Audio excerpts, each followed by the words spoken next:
I'm David Knowles, and this is Ukraine, the latest. Today, we'll discuss the latest updates from the front line, examine the Russian army's retreat and redeployment to the east. I speak to our reporter Danielle Sheridan, who's been on the ground in Bucha, and we answer your questions on Belarus and tank warfare. This hideous and barbaric venture of Vladimir Putin must end in failure. Nobody's going to break us. We're strong. We're Ukrainians.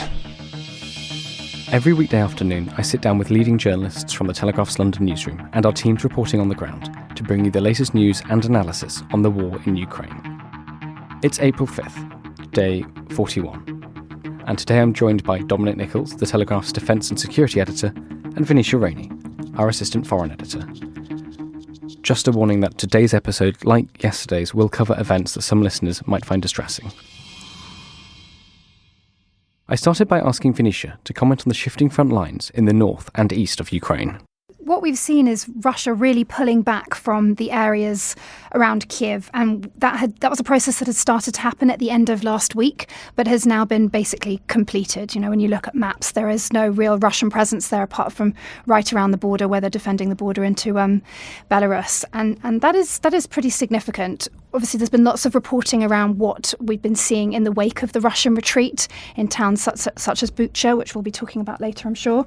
And we're also seeing then a repositioning so that they can refocus and regroup to try and take the east, which I know we'll be talking about later as well. That's the sort of broad sweep of it. Dom? Yeah, hi David, hi Venetia, hi everybody. It's quiet tactically, shelling in the east around the Donbass region. Kramatorsk, a town south of Izium, so towards south of Kharkiv, south of Izium, towards the Donbass. That's received shelling overnight. The battle for Mariupol is still there. It's extremely grim, but the Ukrainian defenders are still hanging on.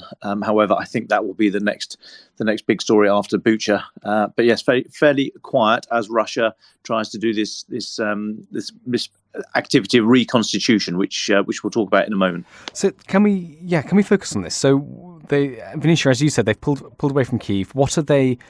There's so many questions, are there? To what extent has this been an orderly retreat? Do we know when they can fight again? And what are they fighting for now? Do we have a sense of what their new goals are? I think it's been part retreat, part pushback. It's very hard to know sort of what combination it was of each in those areas. But we've seen the Ukrainians go on the offensive. But also clearly Russia has made a decision to pull out those troops. They haven't been making any progress. You know, we've spoken lots of times on this spaces about how the convoy is stalled. Everyone's probably very bored of hearing about that. Well, now the convoy has completely disappeared, and we've seen pictures of the convoy, blown up, set on fire, just completely destroyed in some of these villages, such as Bucha. Russia has clearly decided that the losses were not worth it, and that what it's going to focus on now is the east. To be clear, Russia has said from the beginning that its special military operation, and I'm doing air quotes here, was always focused on the east. We know that wasn't true, but now it is genuinely just going to focus on the east as a chunk that it feels more able to bite off, given its lack of success around the capital. And what that will mean is pretty much the sort of next phase of the war, which in some ways could be worse. I know that's hard to say given how bad it has been already, but the fighting will be heavier. Ukraine will be even more outmatched. It doesn't have quite the right heavy weaponry that it needs for this phase of the war. Dom will be able to talk more about this. But we've already seen Russia making some advances in that area. So Dom mentioned Izium. The Russians have taken that, and they're now heading down towards these towns of Popasna and Rubizhne, all with the aim of cutting off the Ukrainians in the Donbass region and trying to really isolate that chunk and conquer it. So that's what they'll be focusing on. That's what they'll be focusing on now. And if I just pick it up from there, David. So as Venetia says, so they will focus on the Donbass. But what that means is it's not a seamless. Right, we finished with Kyiv and the north. We're going to swing around to the east, and we're going to come piling in over the border and down and cut off the Donbass. I mean, first of all, the distances are just immense, which they should have factored in the first place, but they seemingly did not do. But also, what's happening now is what the military call reconstitution. That's a sort of a doctrinal term, but it has a number of different components. And what it means is that they're going to be, first of all, they're going to be resting. They're going to be resting their people, their fighters, and fixing them, medically fixing them, those that are broken. And they're going to be bringing in fresh troops, you would hope. Whether or not they are equally well trained is a question. But the first thing to do is to regenerate your capabilities. So that's your personnel and your kit, all the stuff that you've lost on the battlefield. You need to get some more of, probably, if that's the fight you want to have. You want to get some more tanks and aircraft and air defence and all the rest of it. So that's kind of regeneration. And then the second part of reconstitution is that you need to reorganise. So you've had a look at the fight you're in. You've made an assessment of the enemy, and you then decide that actually just going Yarbu sucks to you straight over the top and driving at them at full speed is not going to work. You might need some clever tactics, or you might need to change some of your organisation. So a blend, what we in the West would call combined arms. You'd have some armour and infantry and artillery and some engineers and some whatever else. So you might want to literally change the organisation to put different cap badges, if you like, under command of a regional commander. So that reorganisation takes time as well, because people have to physically move to new locations, but also get their head around what the new tactics are and how they're going to work with these strange new beasts, these engineering vehicles or these helicopters or whatever it is. So that's the reorganization. And of course, these things are happening at the same time. So you're reorganizing the structures at the same time as you're trying to regenerate the capability of fighting soldiers and kit, all at the same time of doing this massive sort of left hook. If you look at it from the Russians' point of view, left hook round to come into the Donbass. So these are not only the distances that we've mentioned, but also the actual endeavour to do this as a military. I mean, this will take weeks. There will be some effort to push into the Donbass, undoubtedly, but the sort of the big push, if you like, will take some time to get going. And if Russia have learned anything from this fight so far, is that they massively underestimated the Ukrainians, and they need to have a proper think about how they're going to do this fight, how they're going to constitute themselves in terms of what bits of their military force they put where. They might have to do some training. I mean, they might go back to Russia and actually go back to the training areas and practice working together. You can't just, it's like an orchestra. You can't just shove everyone in the Albert Hall and expect them to get on with it. I mean, these things need training, and you need to learn about your friends and allies before you actually then try and learn about the opposition. You do not want to be learning about how your stuff works when you're in contact with the enemy. So this effort, this reconstitution effort that Russia is currently going through at the moment, is an enormous undertaking. If there is fighting in the next few days, if they just sort of go for it and just drive down through Kharkiv and through Izium and try and pile into the Donbass using weight of numbers, and I wouldn't put that past them because that's what they tried the first time, then I think they will have a very, very tough fight, because the Ukraine military there, the 10 brigades of their best trained and best equipped soldiers are there, are waiting for them, are dug in. And if those are the tactics they want to go with, then I think they'll come unstuck. The alternative, of course, is to take quite some time, and I mean weeks, to do it properly. And then you're eating into, the political consequences of that.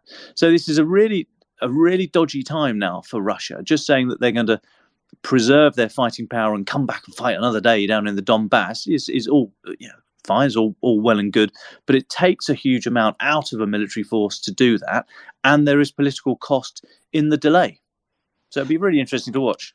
Thanks, Tom. Can we talk a little bit about, you've touched on it and so did Venetia, but it'd be good to talk a bit about what the Ukrainian military are doing now. You said they're digging in. There's also, as we talked about yesterday, the discovery of some of the atrocities in the recently recaptured suburbs. I mean, that's going to spur them on and make them even more determined than they were. What are the Ukrainians thinking, and how are they preparing for the next stage of the fight?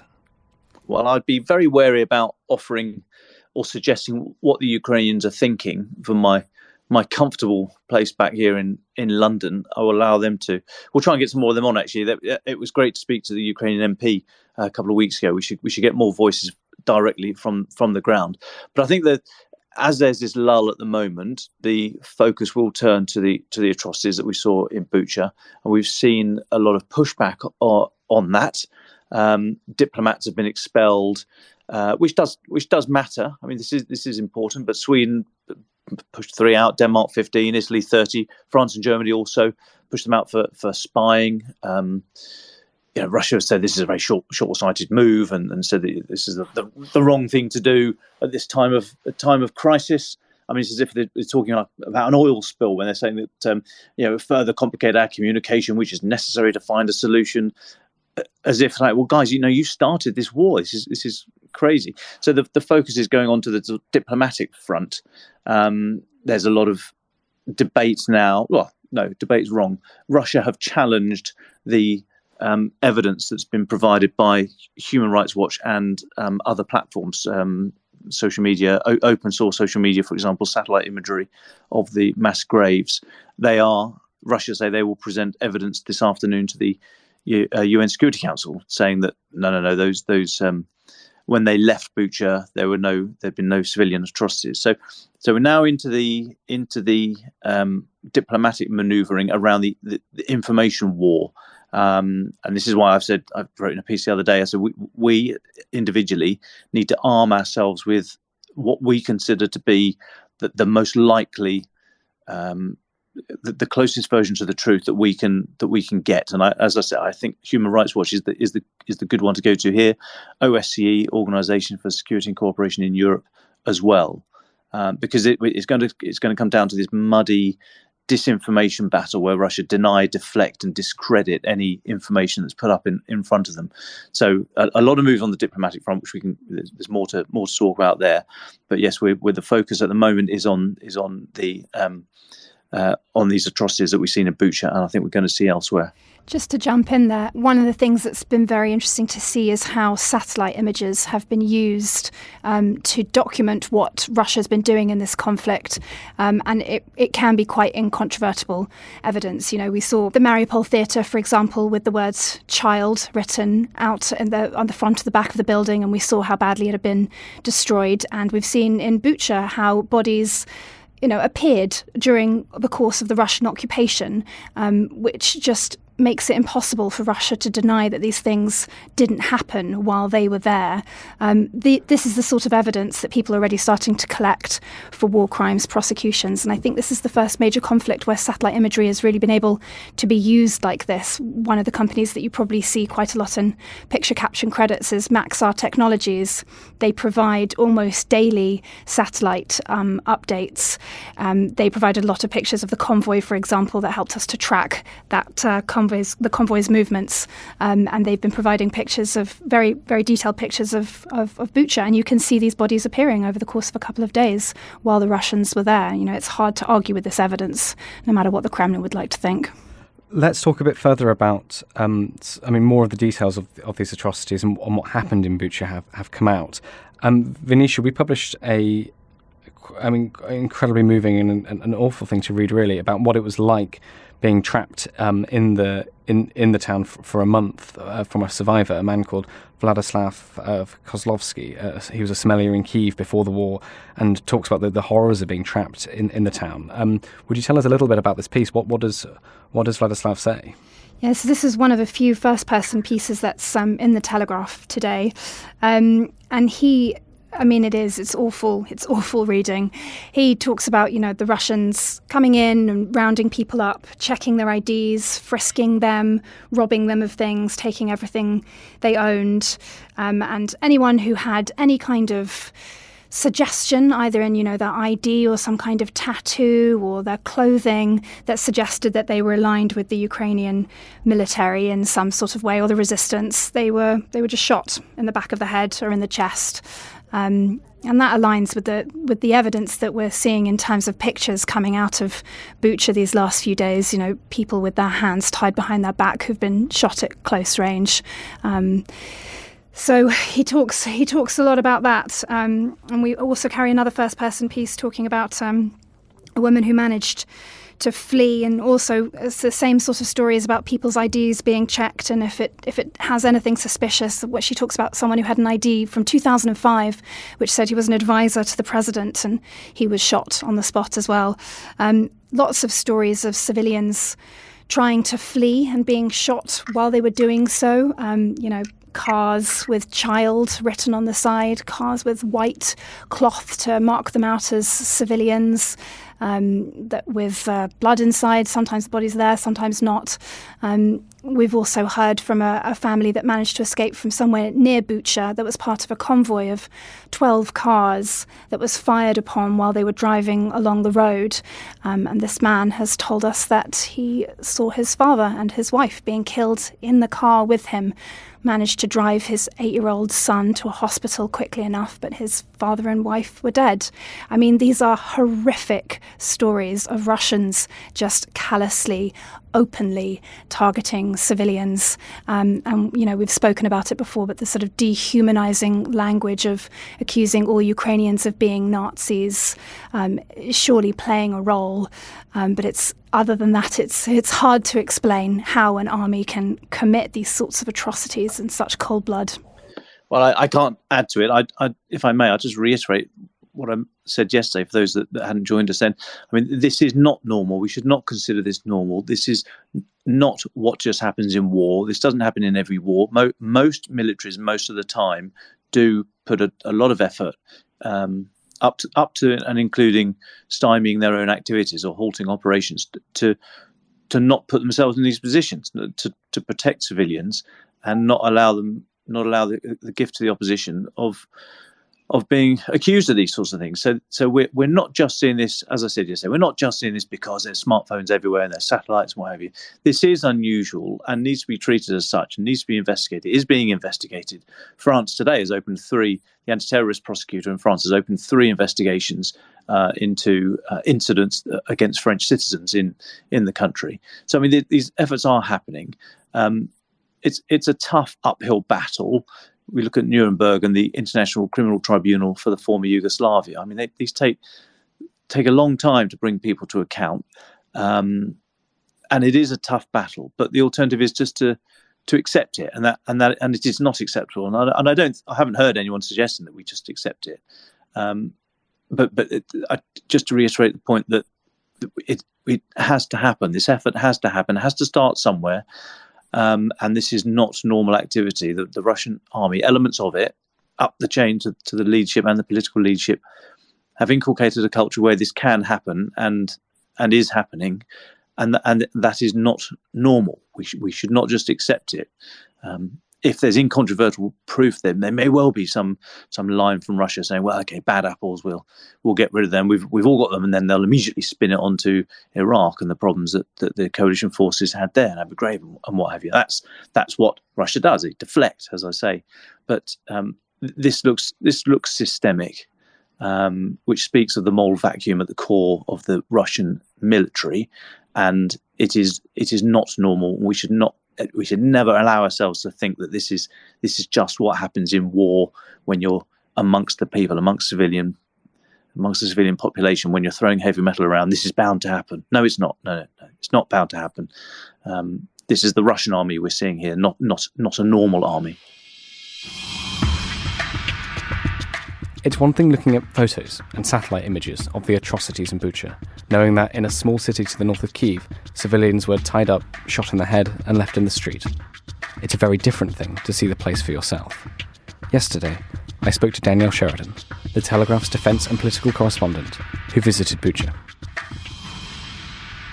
Yesterday, myself and the photographer travelled from Lviv to Kyiv, which was a really long journey because there were lots of mines on the road, so we had to take a different route. The point of coming this way was in order to go to Bucha, which obviously is a site that has shocked the world because of the atrocities that have been uncovered there since the Russians left the town. It's a suburb outside of Kiev.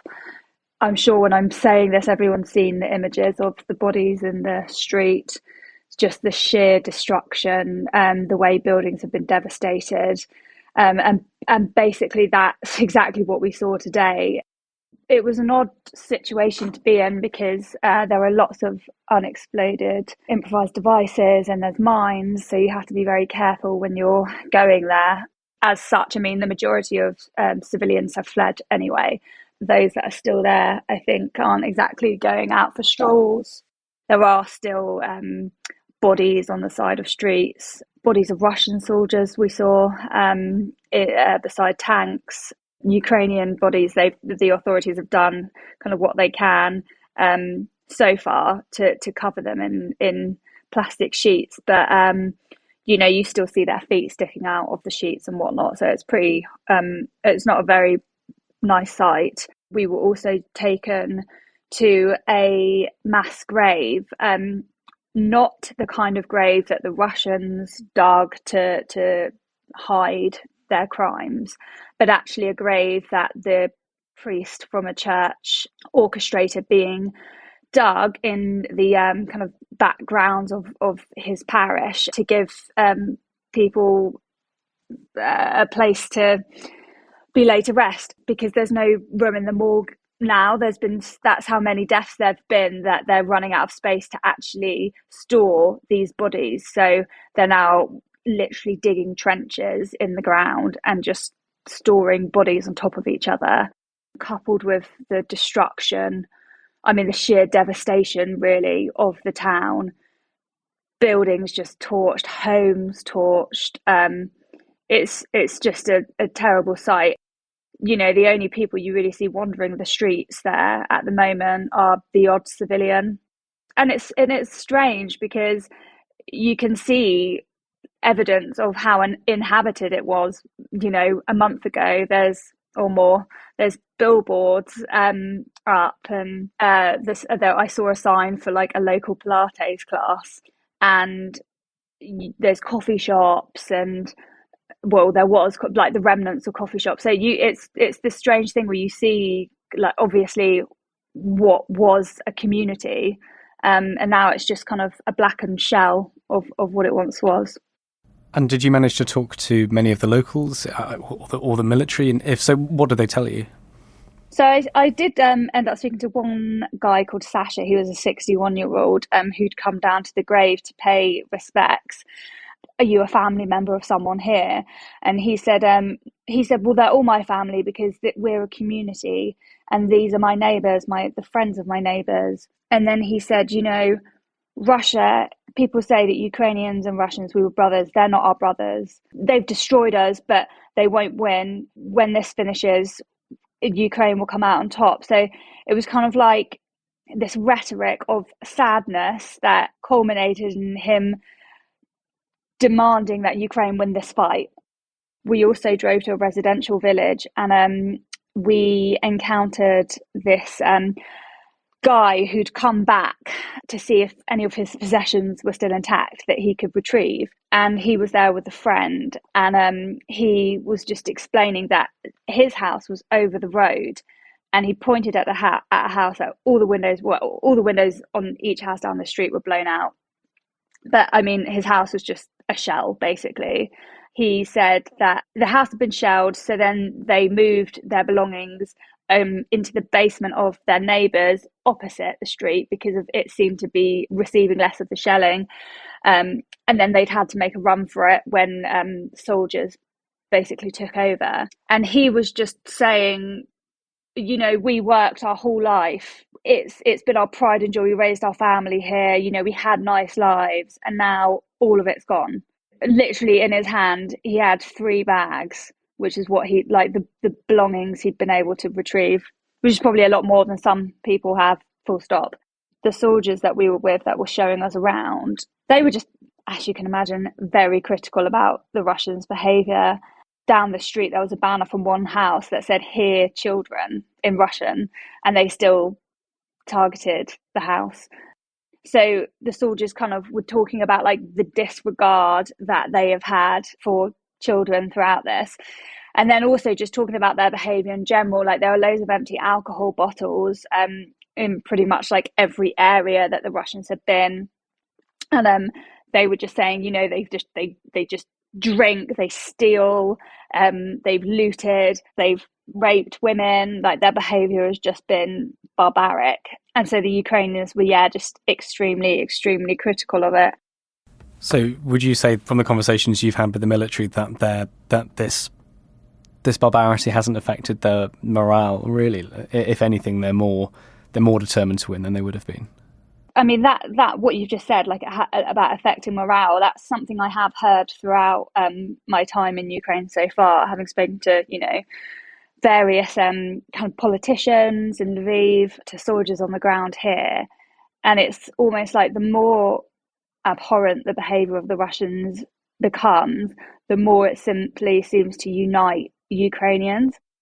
I interviewed a soldier who's in Mariupol. He was saying, basically, the Ukrainians won't give up this fight because they have something to fight for, which is their country and their existence.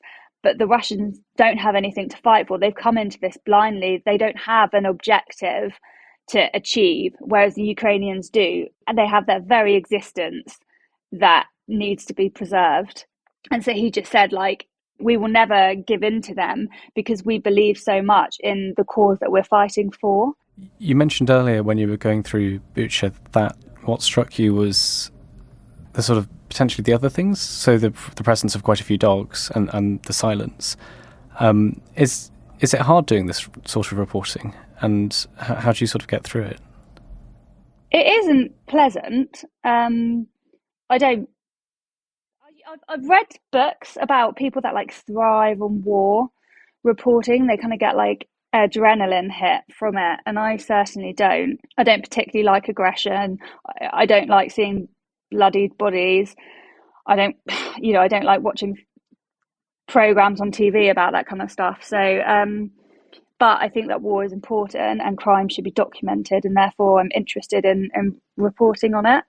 But I mean, I saw so many dead bodies today and I didn't enjoy it. Particularly when we went to this mass grave, I just felt kind of sad and I suppose like reflective. You're seeing dead bodies, but then you're also seeing like a pink flip-flop that's somehow made its way into the grave. And I presume it maybe fell off a woman when she was being put into that grave. And not everyone was covered in plastic bags. Some were just buried with sand. So there was a hand in a like sweatshirt sticking out. And, the priest that I was speaking to said that I was like, who is in here? And he said, there's 60 people and there are children as well among them. And that just obviously, children are so innocent. It's just unfair.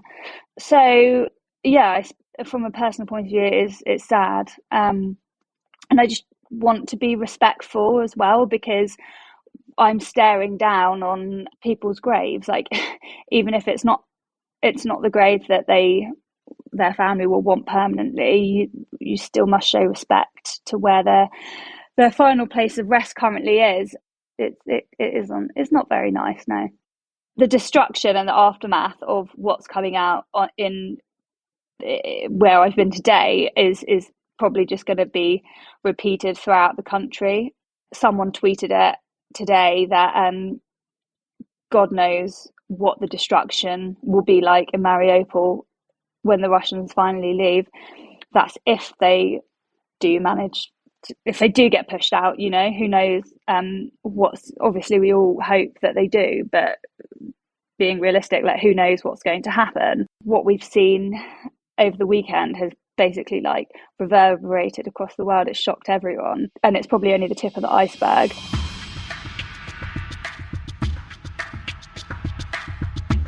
There have been also continuing protests in Russia, despite all the crackdowns. Venetia, do you want to speak about this a bit? What's been happening? Yes, we've seen really very few Russian protests since the beginning of the war. The Kremlin was very quick to bring in legislation that made the penalty for any sorts of protest or dissent so heavy as to be a massive deterrent. And there were very few protests, frankly, in Russia in the last few years anyway. But now you face up to 15 years in prison for treason, even just for saying the word war, or frankly for holding up a blank piece of paper. Those are two concrete examples that we've seen in recent weeks. But this morning, a very brave Russian artist on his own, or with someone taking photographs of him as well, went around Moscow, 4 different places, including in front of the Kremlin, and he lay down and he staged a photograph of a dead person from Bucha. He essentially lay down. He was wearing a brown jacket like we've seen on a man in some of the pictures from Bucha. He had his hands tied behind his back with a bit of white cloth, and he lay there. And it's quite powerful. It's quite evocative. He called it a performance, Moscow Bucha. And it's really just to draw attention to his fellow Russians of what is happening. And it also, frankly, gives us a sign that some Russians do know what is happening. You know, there's been such an information blackout over the last few weeks that it's hard to know how much of the reality of what's going on in Ukraine and all the international reporting that we feel bombarded with. That is not the case in Russia. You know, they are seeing much, much less of this, and you have to know which Telegram channels to go to, or who to chat to on Signal, or what VPN to use to access what information. So I thought it was really interesting that we saw that. And we've also seen from a feminist group, they've started placing wooden crosses to mark graves around the country with the words Mariupol 5,000 written on them, and obviously a reference to the more than 5,000 people that have been killed in Mariupol so far. So it's interesting the way some brave Russian activists are finding creative ways to show the world that they care and that they're listening, and also to remind fellow Russians that you can't pretend this isn't happening. This is happening. And one more thing I think to bring into this update is what's happening in Europe. We know that the Polish Prime Minister has said that Germany is the main roadblock on sanctions, on new sanctions. These are the sanctions that the EU is exploring, or even preparing to hit Moscow with tomorrow. Venetia or Dom, would you come in on this? Why is Germany dragging its heels? And do we have any sense of what the EU is preparing? Yeah, so we know that there's going to be a couple of sort of EU-y type meetings this week. The foreign ministers are meeting tomorrow. Truss is set to speak later. We know that basically what's probably going to be agreed in the next few days is some sort of ban on Russian coal imports. And this is the beginning of tackling Europe's reliance on Russian energy sources. Coal is the least controversial because it makes up the smallest percentage of what is used in Europe. Poland produces a lot of coal, so that's an easy alternative source. We saw Macron yesterday coming out in support of that. Oil would be the next one. That's more controversial. It's used more heavily. And gas, obviously, is the biggest one, particularly for countries like Germany that rely on it for their very significant industrial sector. And they have pushed back against the idea of blocking gas exports, saying that, you know, it will hurt us more than it will hurt Russia. I don't know if that's true. I don't know where you fall on that sort of argument. But so what we're looking at immediately in the short term is a ban on coal imports. Some other things being discussed as well is sort of access of Russian goods by land and sea into the bloc, and also continuing to crack down on bank transactions involving Russian banks. So that's what we're likely to see agreed in the next few weeks. But it is still controversial, and there will be more arguments to come, particularly when it comes to the energy sector. Yeah, and I just think it's worth saying that the phrases that various countries are dragging their heels or coming to the party slowly is possibly a little unfair. Excuse me. I mean, these are unprecedented times. The world has had enough warnings about Russia, but finally sort of seems to be doing something about the threat and about Putin and the regime and what it's been doing. And so these are big seismic changes with a huge amount of domestic politics to wade through. If we want to have the united front against Russia that we do, then politicians in every country have to take their people with them. And so some issues are going to be much more tricky in some countries than in others. So I think as long as the noises are correct, and we're talking Germany here, Nord Stream 2, that was a big call. So I think the sense of direction is correct. Some people going at different tempo. I think we have to give them a little bit of leeway there. It'll be very interesting to see if this united front stands up to any kind of unified action through the UN, and the veto power, obviously, in that Russia has and China has, and the P5 nations have in the Security Council for anything that we try to do through the UN. But I think when it comes to international politics of this seismic shift now in global politics, with the 24-hour news cycle, it's very easy to say, crikey, Schultz hasn't said anything yet. He had the information 6 hours ago. Macron made his speech. We've got to give these guys a little bit of lee room. I'm not advocating the status quo or a nice bureaucratic fudge and we'll all do it after lunch. I'm not advocating that at all. I'm just saying that there's domestic pressures that might not be immediately apparent to everyone else around the globe. But I think we're going in the right direction. The pressure needs to be kept on. Just that sort of nice, that firm, the best man's hand in the groom's back, the reluctant groom's back. That gentle pressure all the time. Just keep it going in the right direction, and we will achieve results. Venetia, did you want to come in? Yeah, I did. I love the image of the hand at the groom's back. I think Dom makes a really good point, and particularly when we talk about Germany, the changes that Germany has brought into effect in the last month alone are pretty extraordinary, actually, when you think about it. What we are kind of looking at is the undoing of almost the entirety of Merkel's legacy. Nord Stream 2, the idea of building a proper relationship with Russia, and that would be the way to sort of bring them further into the fold of democracy and human rights and Western liberal values. All of that is falling apart so quickly. It actually boggles the mind. And I think Scholz has done a pretty good job of trying to figure out a way through it. This is not his natural position either. I don't think anyone could have predicted a couple of months ago that these are the sorts of decisions that he would be making faced with these choices. But he has made them, and he is trying to bring the German people along with him. Germany depends so much more on gas, Russian gas, than we do. I wonder what the discussion would be like here if that was, a decision that we were having to be making. So I think it's a really good point, and I think it's good to appreciate, and particularly when it comes to Germany. I think it's very interesting, really, how much has changed in the last few months when you think about it. Well, thank you both of you. I've just got a few questions from listeners. Let's have some questions.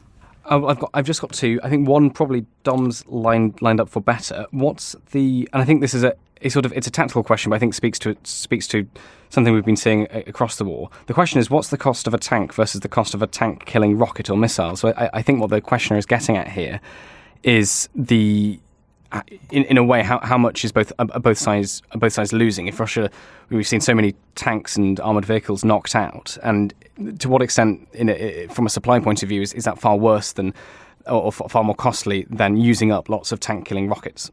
Yeah, so literally on the economics, so an NLAW, next generation light anti-tank weapon, the Anglo-Swedish anti-tank weapon costs about 20 grand, 20,000 pounds ish. Javelin, US Javelin, roughly the same, $30,000, something like that. Are these single use, Dom? Sorry, are these single use, or you can use them again, or this? Okay, right. Yeah, well, no, they are. And interestingly, so there was some photos, again, got to be careful about where you take your information. Photos yesterday from the Donbass, from the Russian separatist areas, showing these, they'd discovered a cache of NLAWs, and we've stolen it off the Ukrainians. They'd all been fired. I mean, NLAWs are a fire and forget. You fire and run as fast as you can. So once the tube's empty, you don't just reload it and pop another one off. It's done. So you fire it, you drop it on the ground and leg it. Same with Javelin. And you can see these things. You can tell when the firing mechanism has gone, because firstly in NLAW there's nothing left in the tube, on both of them. But you can see the various arming switches in different positions and so on and so forth. So yeah, they are fire and forget. And I mean, so they are brilliant one-trick ponies. They've got one job, and they do it brilliantly, and that is it. Now, a tank is many multiples more expensive. You've got the vehicle itself, then you've got to drape it in a load of explosive reactive armor. Possibly that's what these big sort of shoebox type things are. You see on the Russian tanks, they are small bombs. Basically, they are designed to explode if a round comes towards the tank or hits the tank. These boxes will explode to physically push it away. That's what they're designed to do. very crudely. But you've also got sighting systems, and you've got thermal imagers, laser designators. You've got all sorts of other bits and bobs. So the price of a tank is a lot. Now, armies have quite a few of these things dotted around the place of various vintages and so on and so forth. So the actual finance of it is possibly less serious unless you're in a proper sort of 5 or 6 year plus war, when you have to turn your whole state machinery to cranking these things out. But in terms of what they are, then, as I said, the NLAWs and Javelins and the other similar anti-tank missiles are brilliant one-trick ponies. And so there's a lot of people saying, right, the tank has had its day. There's no point being in a tank these days. You're just asking to be knocked out by a drone or what have you. And it's not exactly the case, because tanks can do a lot more than just act as mobile pillboxes, for example. They are applicable in most operations of war. And whilst they can be very limited, they're very heavy.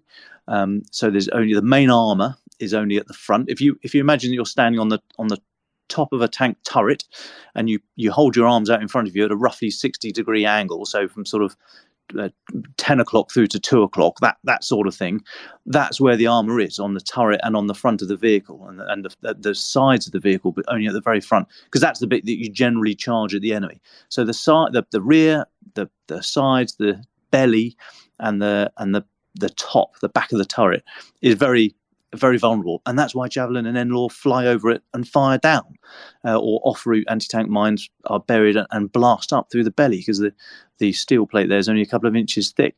So tanks can be very vulnerable, but they are hugely versatile. If you've got one of those parked in your street, you've got a problem. And I mean, in the old armoured. In the Armour Corps I used to be a part of, there's an old expression that tanks were like dinner jackets. And you don't need a dinner jacket every day, but when you do need one, only a dinner jacket will do. And it's pretty similar there. So don't write off the tank. It's not had its day yet, but equally, the new anti-tank weapons are phenomenal. They've got one job to do, and they just do it brilliantly. Thanks very much, Dom. And final question. We've talked a lot about Belarus as a sort of... Belarus comes into the answers that we give about various questions about this conflict. And we haven't really sort of addressed it, and I don't suggest we do it now, but we haven't really addressed Belarus on its own and on its own terms. But just for today, Belarusian, when we talked about it, Venetia, I think you mentioned it last week, sabotage of the railway lines, the resupply lines for the Russian forces, was a factor in Russia's retreat and repositioning. Can we just explore that? How big a factor has the lack of support from the Belarusian army, the attacks from partisans and the sabotage, how big a factor has that been in Russia's retreat? I'm not sure we can call it really a factor in Russia's retreat, but I think there are two very interesting things to say about Belarus's role in all of this.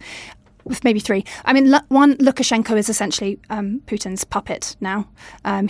We suspected that he was basically in his back pocket after Moscow helped him to crack down on widespread protests that nearly unseated him. But now we know it for sure. Belarus has just been a staging post, basically, for Russia to invade Ukraine from the north. What will be interesting will be to see whether Russia pulls out those tens of thousands of troops that went there. You may remember that there were a lot of military drills ahead of the invasion. It will be interesting to see whether those troops pull back out again, because if they don't, that suggests that Belarus is effectively a sort of satellite state of Russia, which you might be able to argue it is already. That has quite significant knock-on implications for the Baltics, for Finland, Norway, Sweden. That part of Europe will be very worried if Russia continues to have a permanent heightened military presence in Belarus. That definitely changes the security balance in that region, and that's something that we've seen as probably, to do with why the Baltics have asked for a bolstered NATO presence, in Lithuania and Latvia, and why Finland is considering joining NATO. It really changes things there. And then the other factor, as you mentioned, is the resistance within Belarus. We've heard not much about the Belarusian resistance since the attention on the protest died down, but we know that people have continued to try to push back against Lukashenko's regime. And the example that you mentioned, that wonderful story that we did about the sabotage of the railway lines, that's just one example, And there are other sort of smaller examples going on, but it hasn't been a major factor. Lukashenko's regime has cracked down very hard on any kind of resistance or dissent or sabotage that he's come across, and you have to be pretty brave to go up against these regimes. But we do see small examples, and it'll be interesting to continue to watch it. Dom, do you want to come in on that at all, or shall we hear both of our speakers' final thoughts for the week ahead? Well, I'll offer this as my final thought, if that's okay. Yes, if Russia stays in Belarus, Russian forces remain in Belarus, that would be very problematic. And the reason it might not be immediately apparent why they'd want to do so is have a look at Kaliningrad. So Kaliningrad is the exclave, that little lump of land between Poland and Lithuania, bordering the Baltic Sea, that is part of Russia, but it's completely cut off by land from well, it's surrounded by NATO basically, and it's cut off from Belarus, cut off from Russia, and that the area there between Belarus, it's about 50 k's from the border of Belarus to the border of Kaliningrad. That is the Polish-Lithuanian border. That area there is called the Suwałki Gap.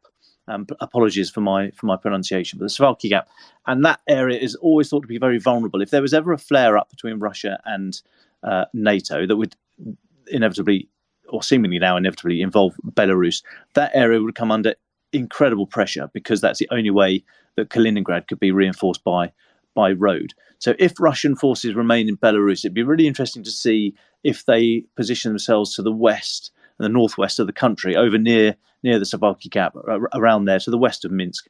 So yeah, just one thing to keep an eye on. There's just add that to the list of these little places dotted around the world that you may not have heard of before, but it could be the flashpoints to look out for. So that'd be my area to watch in Belarus or Russian forces.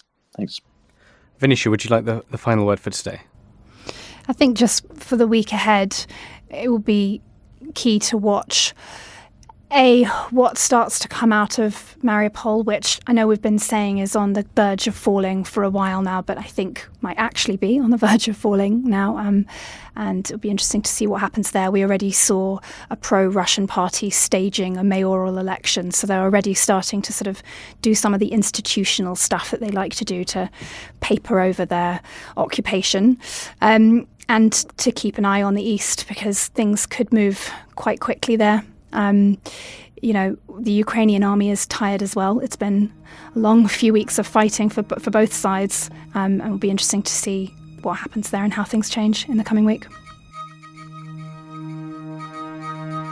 Ukraine the Latest is an original podcast from The Telegraph.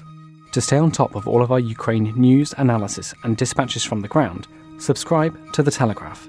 You can get your first 30 days completely free at telegraph.co.uk/audio, or sign up to Dispatches, our daily Ukraine newsletter, which brings stories from our award-winning foreign correspondents straight to your inbox. You can listen to this conversation live at 1 p.m. each weekday on Twitter Spaces. Follow The Telegraph on Twitter so that you don't miss it. If you enjoyed this podcast, please consider following Ukraine the Latest on your preferred podcast app and leave a review, as it helps others find the show. You can also get in touch directly with us by emailing podcasts@telegraph.co.uk. We do read every message. Ukraine the Latest is produced by Louisa Wells and Giles Gear, and on Twitter, Sophie Coe.